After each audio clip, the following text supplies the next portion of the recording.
আসসালামু আলাইকুম, welcome back to my channel Fauzia's mom. আমি ফাউজিয়াস মম আজকে আবারও চলে এসেছি আপনাদের সামনে আরও একটি সাধারণ রেসিপি নিয়ে। আর বলছি আপনারা যে যেখান থেকে আছেন, আশা করছি আপনারা সবাই খুব ভালো আছেন, আলহামদুলিল্লাহ। তো আজকে আমি আপনাদের জন্য যেটা নিয়ে এসেছি সেটা হচ্ছে সিমের নিরামিষ তরকারি। তো চলুন দেখতে থাকি এটা ঠিক কিভাবে করেছি।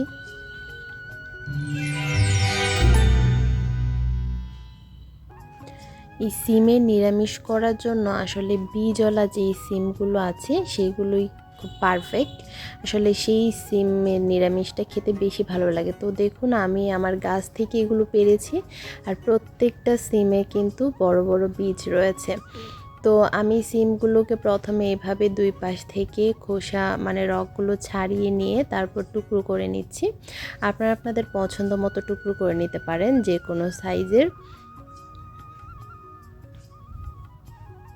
তো আমি একটা সিমকে 3টা টুকরো করেছি।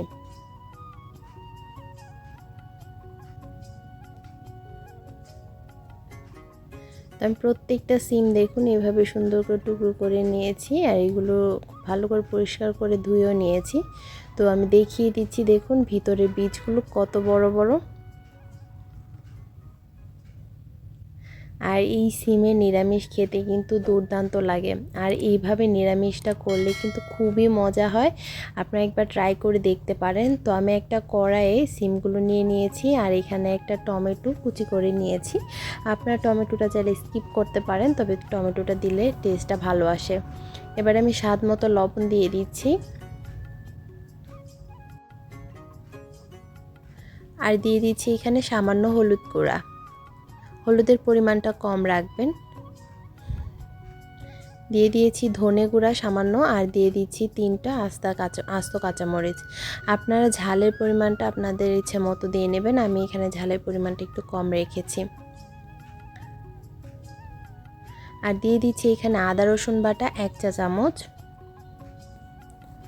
আর দিয়ে দিচ্ছি জিরা বাটা 1/2 চা চামচ। এবার আমি এখানে সামান্য পানি দেব, আর সামান্য পানি দিয়ে এইগুলোকে খুব ভালো করে মিশিয়ে ঢেকে দেব। আর পানিটা দিচ্ছি এর জন্য যাতে সিমগুলো খুব ভালো করে সেদ্ধ হয়ে যায়। এভাবে নিরামিষটা করলে খুব ভালো লাগে, আপনারা একবার ট্রাই করে দেখতে পারেন। আর আমি এভাবে নিরামিষটা করা শিখেছি আমার শ্বশুরের কাছে, যদিও উনি আমাদের মাঝে নেই।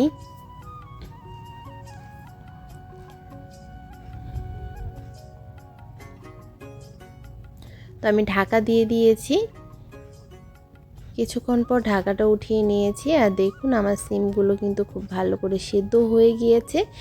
আর আরও কিছুক্ষণ আমি এটাকে সেদ্ধ করব, কারণ কয়েকটা সিম এখনও পর্যন্ত সেদ্ধ হয়নি। আর এই যে পানিটা, এই পানিটাও আমি খুব একদম ভালো করে শুকিয়ে নেব। এক্ষেত্রে আমি আর ঢাকা দেব না, আমি ঢাকাটা খোলা রেখে পানিটাকে শুকিয়ে নেব খুব ভালো করে।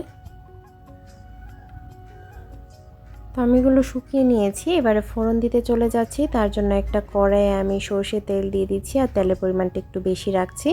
আপনারা চাইলে এটা সয়াবিন তেলেও করতে পারবেন, কোনো সমস্যা নেই। তো এবারে তেলটা যখন গরম হয়ে গিয়েছে সেই সময় আমি 3টা আস্ত শুকনো মরিচ দিয়ে দিচ্ছি, আর শুকনো মরিচটাকে একটু লাল লাল করে ভেজে নেব। আর এই শুকনো মরিচের ফোড়নটা দিতে হবে। তো এবারে আমি দিয়ে দিচ্ছি পেঁয়াজ রসুন কুচি, আর পেঁয়াজ রসুন কুচিগুলোকে আমি একদম ব্রাউন করে ভেজে নেব। আর এইটাই কিন্তু আসল, এই নিরামিষের জন্য কিন্তু এই ফোড়নটা একদম মাস্ট বি দিতেই হবে। এই ফোড়নটা না দিলে কিন্তু আপনারা নিরামিষের টেস্টটা পাবেন না। তো আমার এগুলো ভাজা হয়ে গিয়েছে দেখুন, আর আমার যে সেদ্ধ করা সিমগুলো দেখুন, এইগুলো আমি এবারে দিয়ে দিচ্ছি। এবারে আমি খুব ভালো করে নেড়ে চেড়ে মিশিয়ে নেব, আর এই পর্যায়ে কিছু সিমগুলো আমি ভেঙেও ফেলবো। আর এই সময় যে একটা স্মেল বের হয়, সেই স্মেলটা জাস্ট অসাধারণ, বলে বোঝাতে পারবো না, এত ভালো একটা স্মেল বের হয়। আর এটা কিন্তু গরম ভাতের সঙ্গে খেতে দারুণ লাগে। আপনারা শীত চলে যাওয়ার আগে আগে একবার এই সিম দিয়ে এই নিরামিষটা ট্রাই করে দেখবেন। আশা করছি ভালো লাগছে আপনাদের কাছে। আর যদি ভালো লেগে থাকে প্রতিবারের মতো প্লিজ লাইক কমেন্ট শেয়ার করতে ভুলবেন না, বেশি বেশি করে শেয়ার করে দিবেন।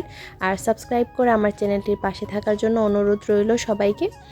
আর পাশে থাকা বেল আইকনটি ক্লিক করে দিবেন, এতে করে নতুন নতুন রেসিপিগুলো আপলোড হওয়ার সাথে সাথে আপনারা নোটিফিকেশন পেয়ে যাবেন। অলরেডি যারা সাবস্ক্রাইব করে আমার চ্যানেলটির পাশে রয়েছেন তাদেরকে অসংখ্য ধন্যবাদ। ততক্ষণ আমার ভিডিওটা দেখার জন্য ধন্যবাদ সবাইকে। ভালো থাকুন সবাই, আল্লাহ হাফেজ।